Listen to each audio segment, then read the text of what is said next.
Hello friends, कैसे हो आप सभी। मैं आशा करता हूँ आप सभी अच्छे होंगे। मेरे प्यारे दोस्तों, हम बात करने वाले हैं बौद्ध धर्म के उन पहलुओं के बारे में, उन पॉइंटों के बारे में जो खास करके पेपर में बराबर आने के चांस रहते हैं।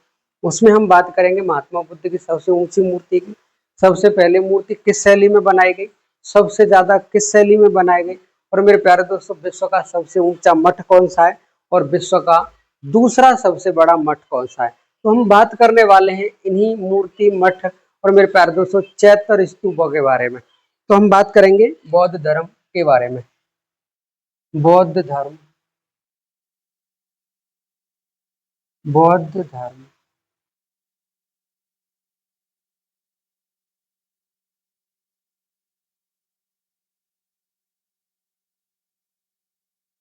महात्मा बुद्ध की, महात्मा बुद्ध की सबसे पहले, सबसे पहले मूर्ति किस शैली में बनाई गई। मेरे प्यारे दोस्त, आपसे सीधा पूछेगा महात्मा बुद्ध की सबसे पहले जो मूर्ति बनी थी वो किस शैली में बनी थी, कहाँ बनी थी। तो सबसे पहले मूर्ति मथुरा शैली में बनी, मथुरा शैली में। और ये जो मथुरा शैली में मूर्ति बनी, ये मेरे प्यारे दोस्तों मूर्ति खड़ी मूर्ति थी महात्मा बुद्ध की।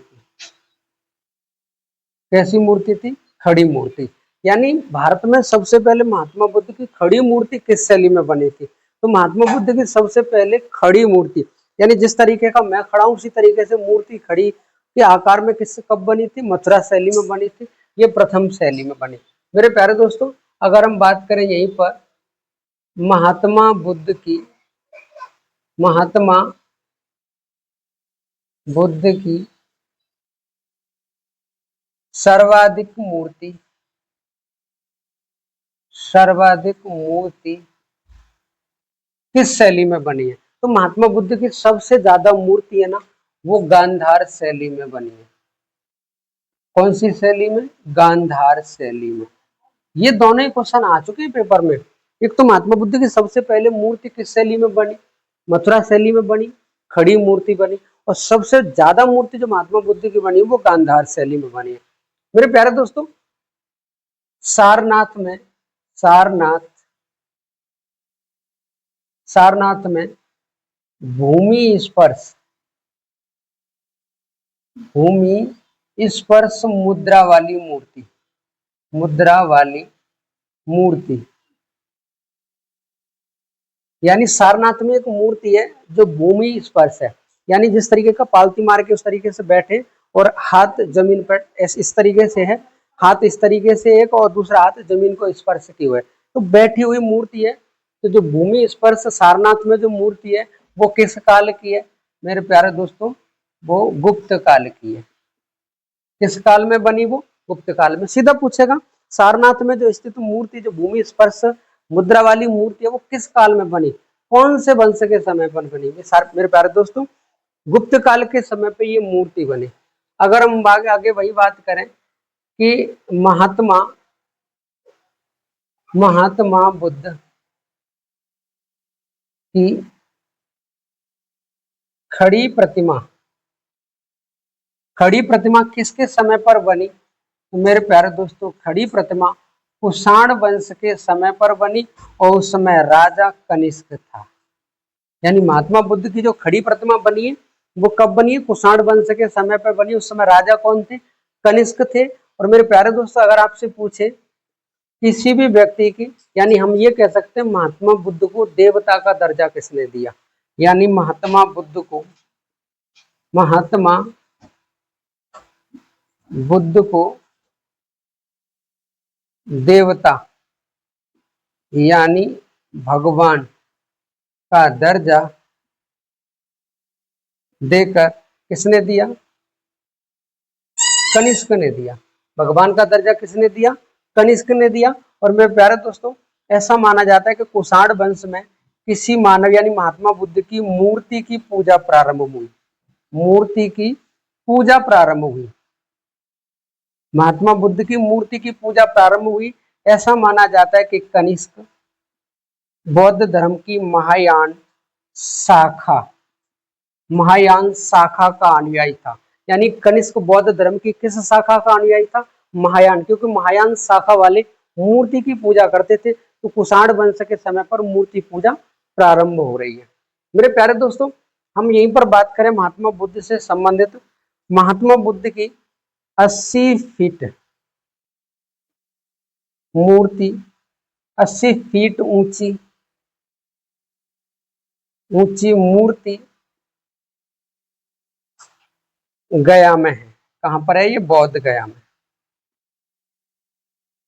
बौद्ध गया बौद्ध गया कहां पर है? बिहार में। यानी महात्मा बुद्ध की 80 फीट ऊंची मूर्ति भारत में कहां पर है? मेरे प्यारे दोस्तों, बौद्ध गया में है। अगर हम इसकी विशेषता की बात करें, ये भारत की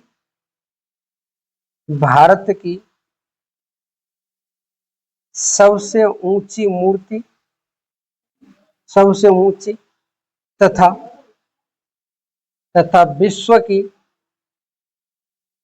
विश्व की दूसरी सबसे ऊंची मूर्ति है। विश्व की दूसरी सबसे ऊंची मूर्ति है।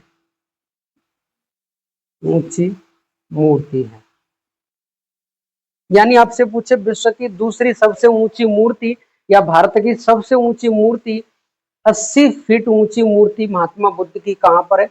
बौद्ध गया में है। कहां पर है? बौद्ध गया में है। मेरे प्यारे दोस्तों, ये मैं आशा करता हूं आपकी समझ में आ रहा होगा। अगर हम यहीं पर बात करें, 30 फीट ऊंची तथा 10 फीट लंबी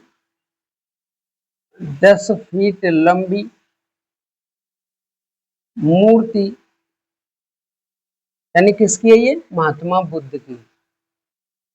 किसकी है ये? महात्मा बुद्ध की। यानी 30 फीट ऊंची या 10 फीट लंबी मूर्ति कहां पर है ये? बौद्ध गया में। कहां पर है? बौद्ध गया। अगर हम इस मूर्ति की बात करें, ये मूर्ति किसने बनाई है, किसने बनवाई है? मेरे प्यारे दोस्तों, ये बौद्ध गया में जापानियों ने बनवाई है। किसने बनवाई है? जापानियों ने। यानी जापान देश ने भारत के राज्य बिहार में जो जगह है बौद्ध गया, वहां पर एक मूर्ति बनवाई है जो लेटी हुई है। किसमें? शयन मुद्रा में। किसमें है? शयन मुद्रा में। यानी महात्मा बुद्ध की शयन मुद्रा वाली मूर्ति कहां पर बनाई गई है? तो महात्मा बुद्ध की शयन मुद्रा वाली मूर्ति बौद्ध गया में बनाई गई है। और किस देश ने बनवाई है? तो मेरे प्यारे दोस्तों, जापान ने बनवाई है। इस तरीके से लेटे हुए हैं। लंबाई 10 फीट है और ऊंचाई 30 फीट है। मेरे प्यारे दोस्तों, एक तो आपसे पूछेगा कि भूमि स्पर्श वाली मूर्ति कहां पर है महात्मा बुद्ध की? तो ये सारनाथ में है। कहां पर है? सारनाथ में है। अगर आपसे पूछे कि ये मूर्ति किस काल में बनी, तो ये मूर्ति किस काल में बनी? तो ये मूर्ति गुप्त काल में बनी। अब अगर आपसे पूछे कि सबसे ज्यादा महात्मा बुद्ध की मूर्ति किस शैली में बनी है, तो सबसे ज्यादा जिस शैली में बनी है उसका नाम है गांधार शैली। और सबसे पहली मूर्ति महात्मा बुद्ध की किस शैली में बनी? तो महात्मा बुद्ध की सबसे पहले मूर्ति ये मथुरा शैली में बनी है। मेरे प्यारे दोस्तों, महात्मा बुद्ध को भगवान का दर्जा देने वाला, देवता का दर्जा देकर उनकी मूर्ति की पूजा करने वाला एकमात्र पहला शासक कौन था? कनिष्क। और कनिष्क बौद्ध धर्म की किस शाखा का अनुयायी था? मेरे प्यारे दोस्तों, महायान शाखा का अनुयायी था। महात्मा बुद्ध की 80 फीट ऊंची मूर्ति बौद्ध गया में है। ये भारत की सबसे ऊंची मूर्ति है। और मेरे प्यारे दोस्तों, ये विश्व की दूसरी सबसे ऊंची मूर्ति है। अगर हम बात करें, ये तो भारत की सबसे ऊंची और विश्व की दूसरी सबसे ऊंची मूर्ति की बात हो गई। अगर हम यहीं पर बात करें तो विश्व की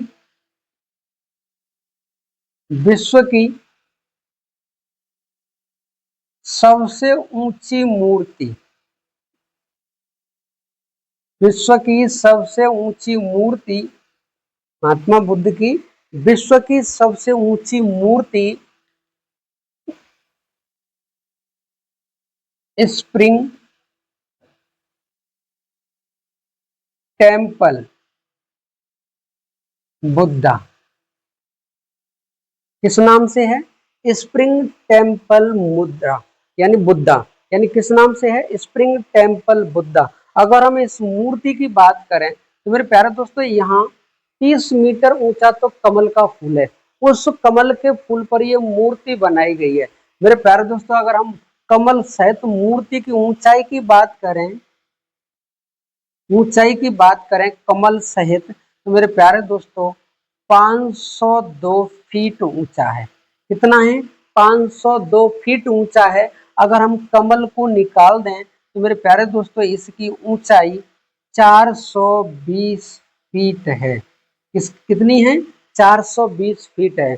तो विश्व की सबसे ऊंची, महात्मा बुद्ध की विश्व की सबसे ऊंची मूर्ति कहाँ पर है? तो मेरे प्यारे दोस्तों चीन में है। कहाँ पर? स्प्रिंग टेम्पल बुद्धा ये कहाँ पर है? कौन से देश में है? ये मेरे प्यारे दोस्तों चीन में है। महात्मा बुद्ध की विश्व की सबसे ऊंची मूर्ति कौन से देश में बनाई गई है? चीन में बनाई गई है। ऊंचाई कितनी है? कमल के फूल के सहित 502 फीट ऊंची है। और मेरे प्यारे दोस्तों अगर कमल के फूल की अगर बात न करें, केवल मूर्ति की बात करें तो मूर्ति की ऊंचाई 420 फीट है। ये चीन में है। विश्व की सबसे ऊंची मूर्ति चीन में है महात्मा बुद्ध की, और विश्व की दूसरी सबसे ऊंची मूर्ति भारत में है।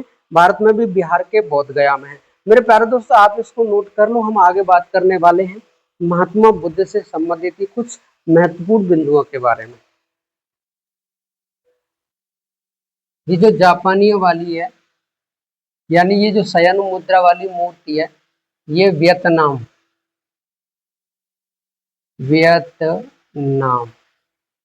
देश ने बनवाई है भारत में।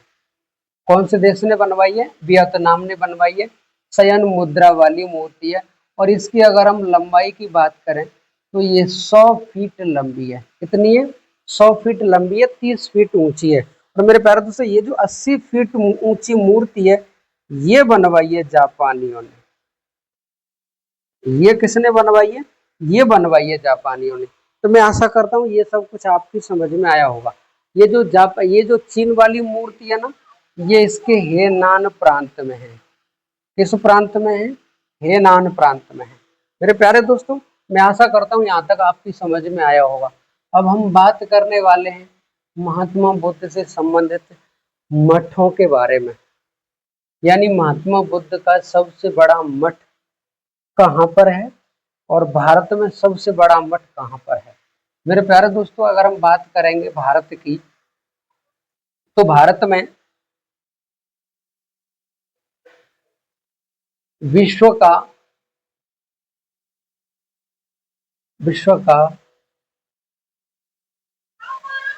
सबसे बड़ा मठ यानी विश्व का सबसे बड़ा बौद्ध मठ, सबसे बड़ा बौद्ध मठ, यानी आपसे पूछेगा विश्व का सबसे बड़ा बौद्ध मठ कहाँ पर स्थित है, तो मेरे प्यारे दोस्तों विश्व का सबसे बड़ा बौद्ध मठ ये तवांग में स्थित है। कहाँ पर है? तवांग बौद्ध मठ। और ये जो तवांग बौद्ध मठ है, ये तवांग बौद्ध मठ अरुणाचल प्रदेश में स्थित है। किस प्रदेश में है? अरुणाचल प्रदेश में स्थित है। और मेरे प्यारे दोस्तों अगर हम बात करें यहीं पर भारत का विश्व का सबसे बड़ा बौद्ध मठ, विश्व का सबसे बड़ा बौद्ध मठ पोतला महल,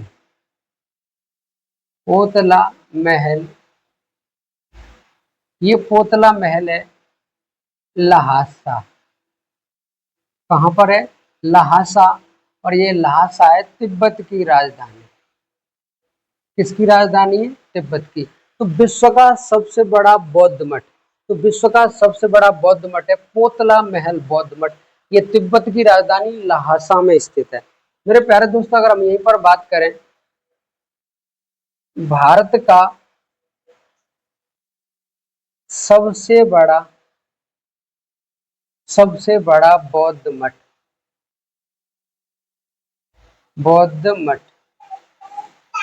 भारत का सबसे बड़ा बौद्ध मठ है तवांग बौद्ध मठ।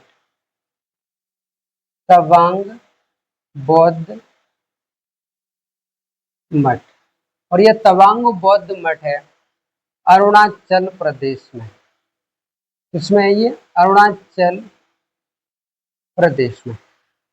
विश्व का सबसे बड़ा, भारत का सबसे बड़ा, इसे हम भारत का यानी विश्व का दूसरा सबसे बड़ा बौद्ध मठ भी कह सकते हैं।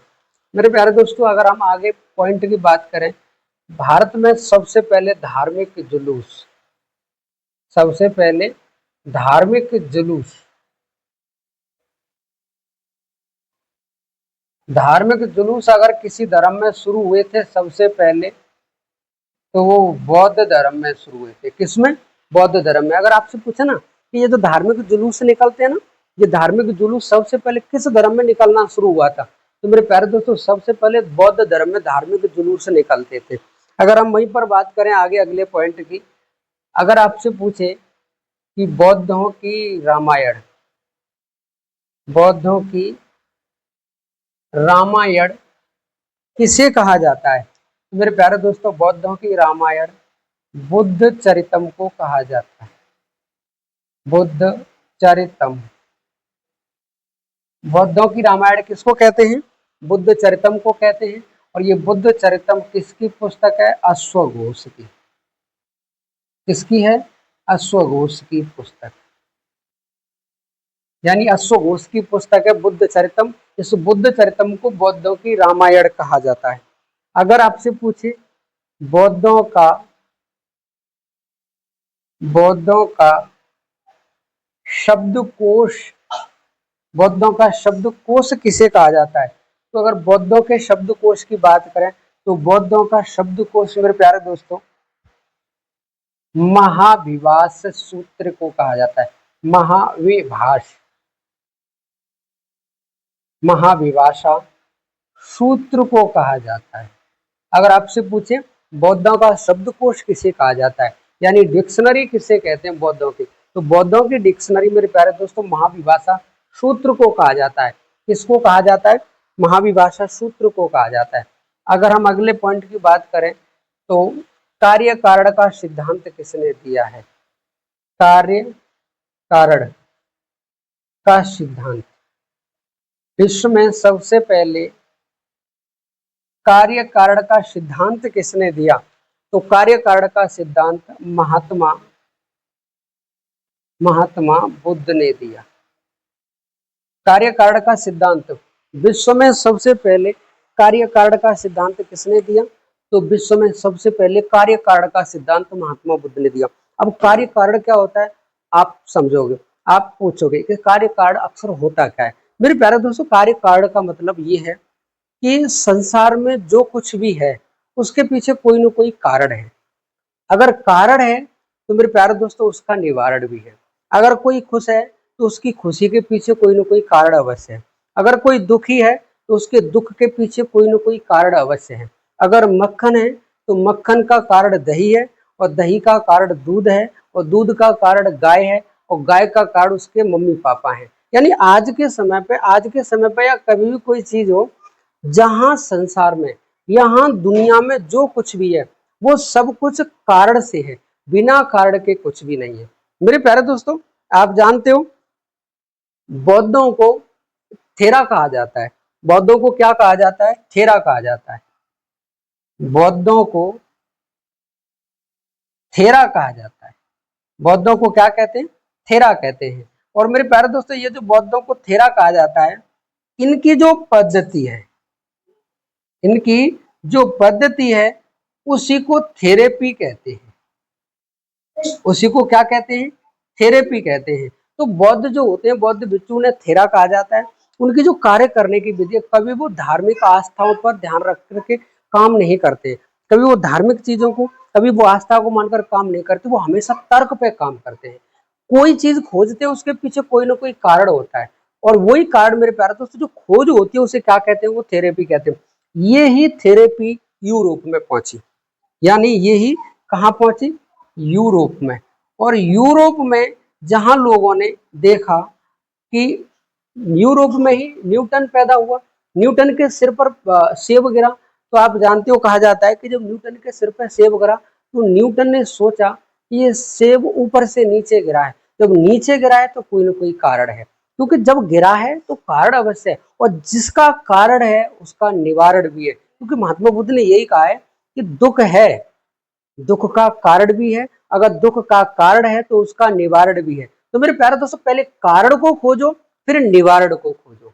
तो जब न्यूटन का सिर पे जब सेब गिरा तो न्यूटन ने सोचा कि कहीं ना कहीं ये सेब ऊपर से नीचे गिरा है, ऊपर क्यों नहीं गया, इसके पीछे भी कुछ ना कुछ कारण है। और कारण ही क्या था? गुरुत्वाकर्षण। कारण ही क्या था?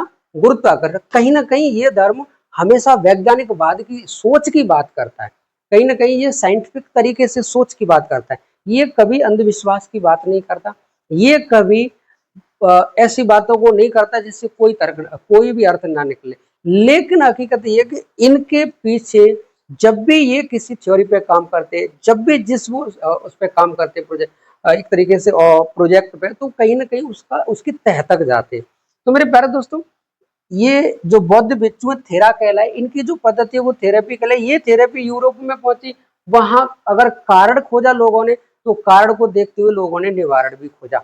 मेरे प्यारे दोस्तों, जब वहां देखा गया कि मेडिसिन के क्षेत्र में, डॉक्टरी लाइन में लोगों ने देखा कि यहाँ लोग रोगी हैं, रोग सबसे ज्यादा है, उन्होंने सोचा कि अगर रोग है तो रोग का कारण भी है, अगर कोई मरीज है तो मरीज का जो रोग है उसको उसका कारण भी है, अगर उसका कोई कारण है तो मेरे प्यारे दोस्तों उसका निवारण भी है, अगर उसका निवारण है तो कहीं ना कहीं निवारण की खोज के लिए इसको लेकर के मेरे प्यारे दोस्तों डॉक्टरी लाइन में कई सारे अनुसंधान हुए, और अनुसंधान ही आविष्कार कहलाए। ये सारे आविष्कार कहीं ना कहीं कारण के निवारण को खोजने के लिए सब कुछ किया गया। मेरे प्यारे दोस्तों, ये ही थेरेपी आगे चल करके क्या कहलाई? यही थेरेपी आगे चल करके थ्योरी कहलाई। क्या कहलाई? थ्योरी कहलाई। तो कहीं ना कहीं थ्योरी से थेरेपी, थेरेपी से थेरा, और थेरा बौद्ध। तो कहीं ना कहीं इन्होंने जो कारण खोजा, कारण देखा, कारण का निवारण देखा, वो सारी चीजें आपने नहीं देखा। जर्मनी में कार्ल मार्क्स का आपने नाम सुना होगा। जर्मनी में कार्ल मार्क्स ने क्या कहा था? मजदूरों को सर्वहारा वर्ग कहा था। क्या कहा था? सर्वहारा वर्ग। सर्वहारा वर्ग। क्या कहा था? सर्वहारा वर्ग। और सर्वहारा वर्ग किसको कहा जाता है? मजदूर को कहा जाता है। अब मजदूर कौन होता है? मजदूर गरीब होते हैं। गरीब कौन? पीड़ित, शोषित, उनका शोषण सबसे ज्यादा होता है। तो मेरे प्यारे दोस्तों, इन्होंने कहा मजदूर अगर कोई है, एक सर्वहारा वर्ग है, तो उसका कोई न कोई कारण है। और कारण क्या है? शोषण कारण है उनका, मजबूरी कारण है उनका, गरीबी कारण है। अगर ये कारण है तो इसका निवारण भी है, तो इसका निवारण है क्रांति। सर्वहारा वर्ग का निवारण क्या है? उसके कारण का निवारण था क्रांति। और यही क्रांति वहां रूस में आई, जर्मनी में आई। और मेरे प्यारे दोस्तों, कार्ल मार्क्स ने इसी को समझाने की कोशिश की। अगर कोई मजदूर है, कोई गरीब है, तो उस गरीब का गरीब रहने का कुछ न कुछ कारण है। अगर उस गरीब को गरीबी से बाहर निकालना है तो उसका भी निवारण है। तो मेरे प्यारे दोस्तों, गरीब है, उस गरीबी का उसका कारण है, और कारण से कारण ये है, उसका कारण है, और कारण उसे गरीबी से बाहर निकालना है तो कोई न कोई तो निवारण अवश्य होगा। इसी को लेकर के मेरे प्यारे दोस्तों लोगों ने आविष्कार किए, लोगों ने बाहर निकालने की कोशिश की, और यही सारी चीजें कहीं ना कहीं बौद्ध धर्म को वैज्ञानिकवाद की ओर ले जाती हैं सोचने। ये हमेशा तर्क पे काम करता है। ये हमेशा किस पे काम करता है? ये तर्क पे काम करता है, ये अंधविश्वास पे काम नहीं करता। तो मेरे प्यारे दोस्तों, मैं आशा करता हूँ ये आपकी समझ में आया होगा। आगे हम बात करने वाले हैं और महत्वपूर्ण बिंदुओं के बारे में, आप इसे नोट कर सकते हैं। नोट कर लिया होगा। अब हम बात करने वाले हैं बौद्ध धर्म में चैत्य क्या होता है और स्तूप क्या होता है।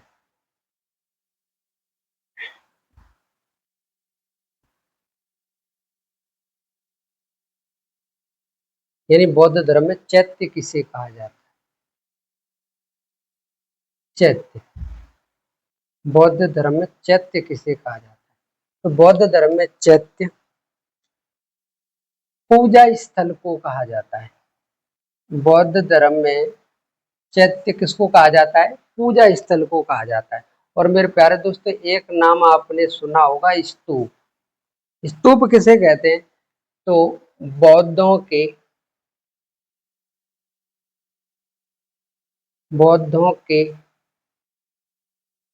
अवशेषों को सुरक्षित रखने की जगह, रखने की जगह जगह यानी स्तूप किसे कहते हैं? बौद्धों के अवशेषों को सुरक्षित रखने की जगह को क्या कहते हैं मेरे प्यारे दोस्तों? स्तूप कहते हैं। अब हम बात करेंगे यहाँ पर बौद्ध धर्म से जुड़े चिन्ह। बौद्ध धर्म से जुड़े चिन्ह, अगर बौद्ध धर्म से जुड़े चिन्ह की हम बात करें तो मेरे प्यारे दोस्तों नंबर 1 गर्व का प्रतीक। गर्व का प्रतीक था हाथी। गर्व का प्रतीक क्या था? हाथी। नंबर 2 जन्म का प्रतीक, जन्म का प्रतीक था कमल।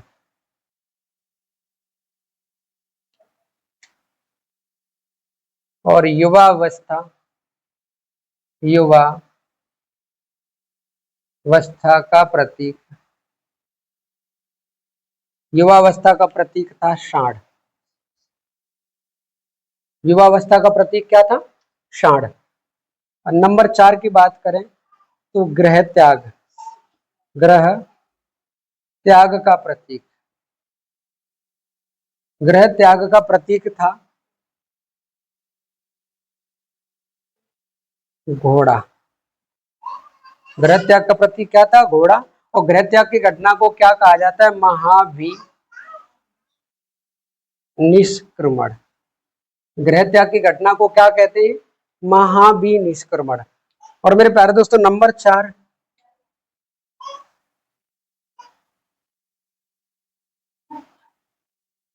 ज्ञान का प्रतीक, ज्ञान का प्रतीक, ज्ञान का प्रतीक कहा जाता था बोधि वृक्ष को। बोधि वृक्ष, ज्ञान का प्रतीक किसे कहते थे? बोधि वृक्ष को। 1 2 3 4 5। नंबर 6 इन्होंने जो प्रथम उपदेश दिया था सारनाथ में, उसका वो प्रतीक है धर्म चक्र परिवर्तन। धर्म चक्र परिवर्तन, परिवर्तन। या पेपर में सीधा चक्र पूछेगा। किसका प्रतीक है? चक्र का प्रतीक है। अगर हम वही बात करें नंबर 7 पर समृद्धि का प्रतीक, तो समृद्धि का प्रतीक है शेर। समृद्धि का प्रतीक क्या है? शेर। और नंबर 8 पर है निर्वाण। और निर्वाण का प्रतीक है मेरे प्यारे दोस्तों पद चिन्ह। पद चिन्ह। निर्वाण का प्रतीक क्या है? पद चिन्ह। और मेरे प्यारे दोस्तों नंबर 9 मृत्यु का प्रतीक है स्तूप। मृत्यु का प्रतीक क्या है? स्तूप। तो ये वो कुछ चिन्ह हैं जो पेपर में पूछे जाते हैं। इनसे डायरेक्टली ज्यादातर क्वेश्चन तो एक तो ये आता है कि महात्मा बुद्ध के जन्म से प्रतीक, यानी महात्मा बुद्ध के जन्म का प्रतीक क्या है, महात्मा बुद्ध के गृह त्याग का प्रतीक क्या है, महात्मा बुद्ध के गर्व का प्रतीक क्या है। ऐसे क्वेश्चन यहाँ प्रतीक से आते हैं। तो मेरे प्यारे दोस्तों आप इसको नोट कर लो। हम आगे बात करने वाले हैं बौद्ध धर्म और जैन धर्म की कुछ समानताओं के बारे में, फिर बात करेंगे उन दोनों के अंतर के बारे में, और बौद्ध धर्म आगे कैसे बढ़ा उसके बारे में। आप इसको नोट कर लो, जाता नोट कर लिया होगा। अब हम बात करने वाले हैं बौद्ध धर्म और जैन धर्म की समानताओं के बारे में, यानी बौद्ध धर्म और जैन धर्म में क्या क्या समानता है।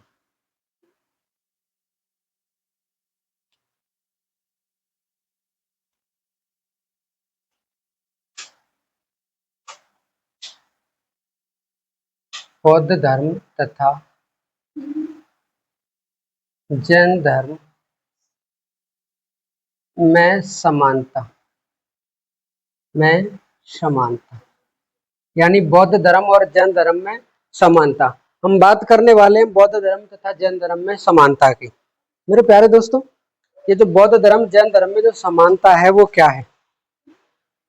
हम यहाँ पर बात करें कि दोनों ने मोक्ष प्राप्ति तथा पुनर्जन्म पर विश्वास किया। जन्म पर विश्वास किया। इन्होंने माना कि मोक्ष की प्राप्ति होती है और पुनर्जन्म भी होता है। यानी क्या माना? मोक्ष की भी प्राप्ति की जाती है और पुनर्जन्म भी होता है। अब पुनर्जन्म दोनों ने अंतर अलग अलग बताया है। जैन धर्म ने, हम दोनों के अंतर की बात करेंगे, हम तभी बताएंगे। मेरे प्यारे दोस्तों, दोनों ने मोक्ष की प्राप्ति तथा पुनर्जन्म पर विश्वास किया है। दोनों मतलब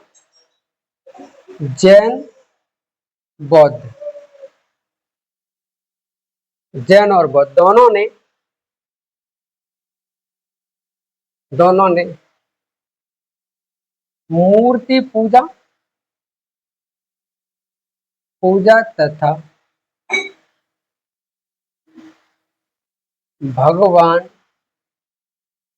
भगवान के अस्तित्व का विरोध किया।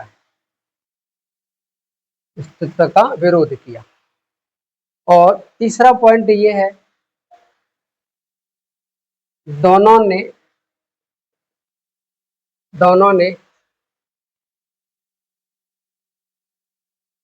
कर्मकांड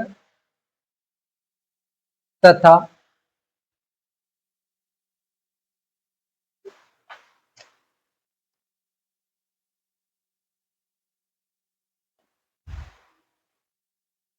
का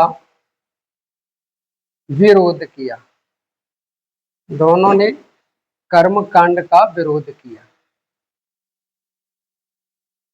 यानी कहने का मतलब है दोनों में समानता क्या है? यानी दोनों मोक्ष प्राप्ति की बात करते हैं, दोनों पुनर्जन्म की, यानी मानते हैं कि पुनर्जन्म होता है। इन दोनों ने मूर्ति पूजा और भगवान के अस्तित्व का विरोध किया है। और मेरे प्यारे दोस्तों, इन दोनों ने जो कर्म कांड होते हैं उनका पूरी तरीके से विरोध किया है। तो आप इनके दोनों की समानताएं आप देख सकते हैं। हम आगे बात करने वाले दोनों में क्या क्या अंतर है। मेरे प्यारे दोस्तों, जैन धर्म और बौद्ध धर्म में क्या अंतर है हम उसकी बात करेंगे। आप इसको नोट कर लो, नोट कर लिया होगा। अब हम बात करने वाले हैं दोनों के अंतर की, यानी जैन धर्म और बौद्ध धर्म में क्या अंतर है। अगर हम बात करें अंतर की, जैन और बौद्ध धर्म में अंतर, जैन और बौद्ध धर्म में अंतर। अगर दोनों में अंतर की हम बात करें तो पहला अंतर ये है कि जैन धर्म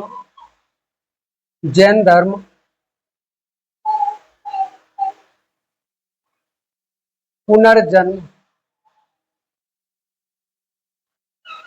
का कारण, जैन धर्म में पुनर्जन्म का कारण आत्मा को, जैन धर्म पुनर्जन्म का कारण आत्मा को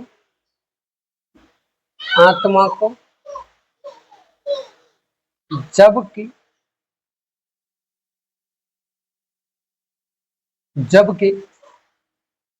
बौद्ध धर्म में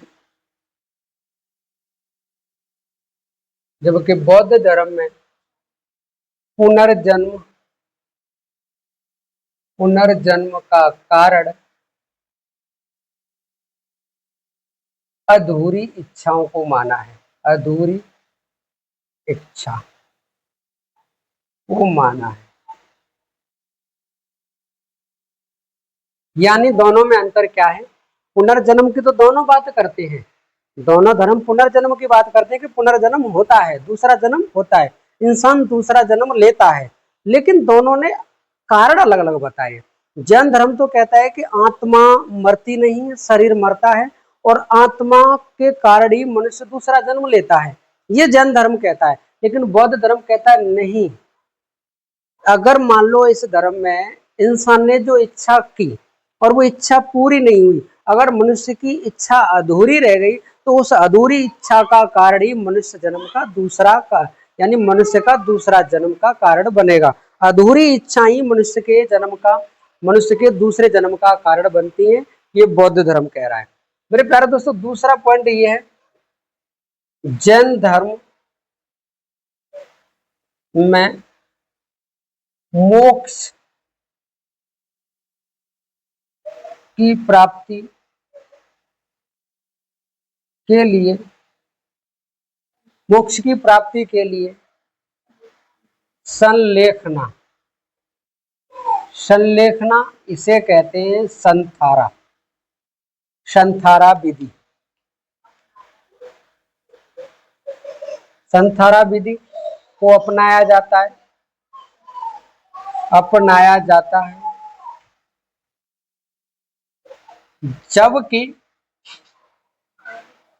जबकि बौद्ध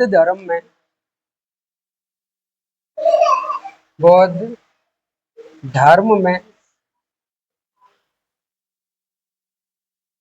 अष्टांगिक मार्ग को अपनाया गया है।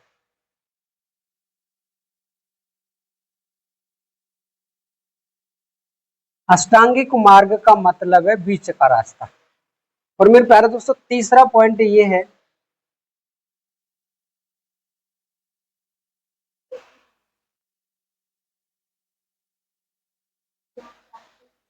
जैन धर्म में ज्ञान का प्रतीक जैन धर्म में ज्ञान प्राप्ति के बाद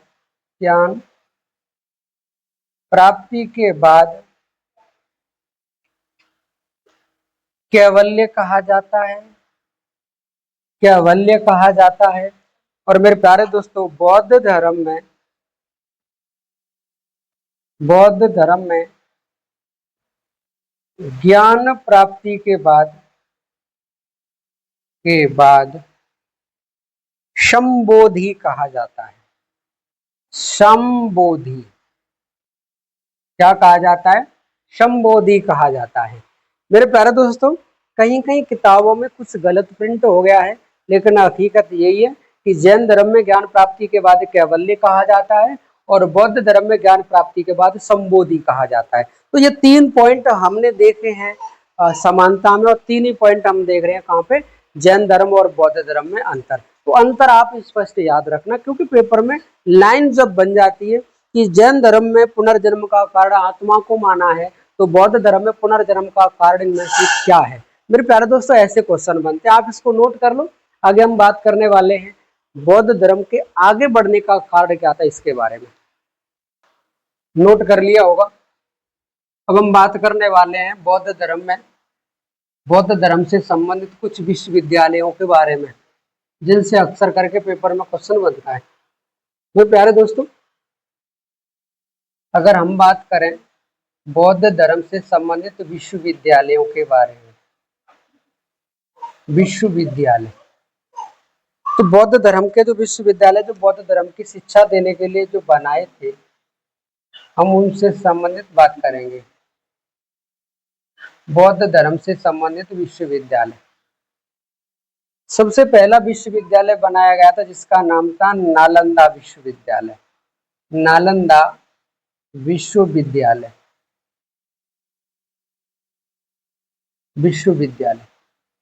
जो नालंदा विश्वविद्यालय बना, ये कुमारगुप्त ने बनवाया। किसने बनवाया? कुमारगुप्त ने बनवाया। कुमारगुप्त, और कुमारगुप्त किस वंश का था? गुप्त वंश। गुप्त वंश का। और मेरे प्यारे दोस्तों, दूसरा जो विश्वविद्यालय बना है उसका नाम है ओदंतपुरी विश्वविद्यालय। विश्वविद्यालय ओदंतपुरी विश्वविद्यालय। ओदंतपुरी विश्वविद्यालय गोपाल ने बनवाया। किसने बनवाया? गोपाल ने। और गोपाल किस वंश का शासक है? पाल वंश का। पाल वंश का। मेरे प्यारे दोस्तों, अगला विश्वविद्यालय जिसका नाम है वल्लभी विश्वविद्यालय। विश्वविद्यालय, ये जो वल्लभी विश्वविद्यालय है, राजा का नाम ज्ञात नहीं है, लेकिन ये मैत्री वंश के शासकों ने बनवाया था। और मेरे प्यारे दोस्तों, एक और विश्वविद्यालय जिसका नाम है विक्रमशिला। विक्रमशिला विश्वविद्यालय। विश्वविद्यालय,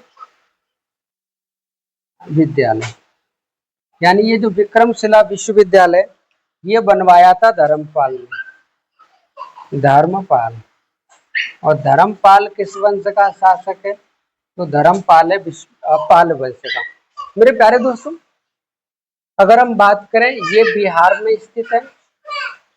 ये बिहार में स्थित है।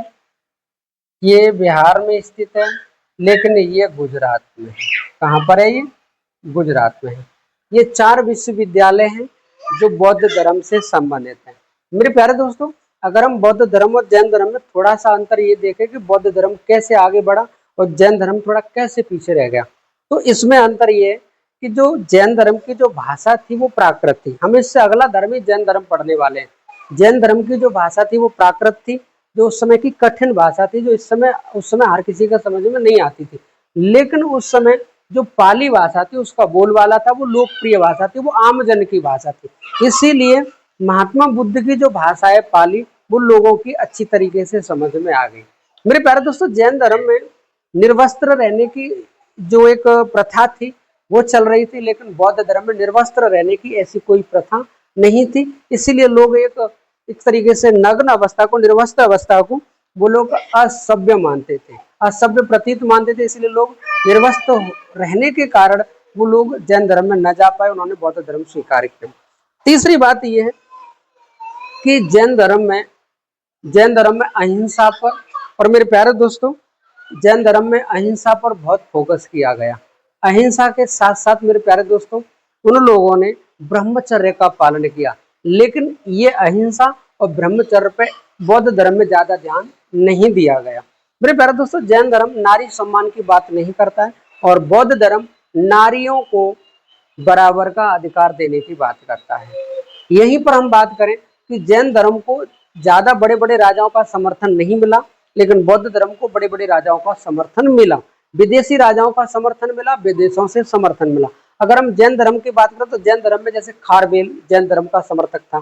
जैसे हम बात करें चंद्रगुप्त मौर्य की, वो भी जैन धर्म के समर्थक थे। तो केवल 1-2 राजा जैन धर्म के समर्थक, लेकिन बौद्ध धर्म के कई सारे राजा समर्थक रहे, जिसमें हम बात करेंगे सम्राट अशोक की, वहीं हम बात करेंगे कनिष्क की, वहीं हम बात करेंगे हर्षवर्धन की, और वहीं हम बात करेंगे विदेशी राजा मीनांडर की, विदेशी राजा जिसने पहले बौद्ध धर्म स्वीकार किया, और वहीं हम बात करेंगे बिंबिसार की। मेरे प्यारे दोस्तों, बिंबिसार, हर्षवर्धन, अशोक, कनिष्क, मीनांडर, और यहीं पे हम बात करें और कई सारी स्थानीय राजाओं को बौद्ध धर्म का समर्थन प्राप्त हुआ। बौद्ध धर्म को समर्थन प्राप्त हुआ। भारत में बौद्ध धर्म फैला तो फैला, अपितु भारत के अलावा चीन में, पूर्वी एशिया में, जापान में, वियतनाम में, कंबोडिया में, कई सारे देशों में बौद्ध धर्म फैला। बौद्ध धर्म एशिया के कई सारे देशों में तेजी से फैलने वाला धर्म है। इसीलिए महात्मा बुद्ध को the light of Asia, Asia का ज्योतिपुंज कहा जाता है। मेरे प्यारे दोस्तों, आज की वीडियो कैसी लगी? अगर वीडियो अच्छी लगी है तो वीडियो को लाइक करें, चैनल को सब्सक्राइब करें, अपने दोस्तों में शेयर करें। जय हिंद, जय भारत मेरे प्यारे दोस्तों।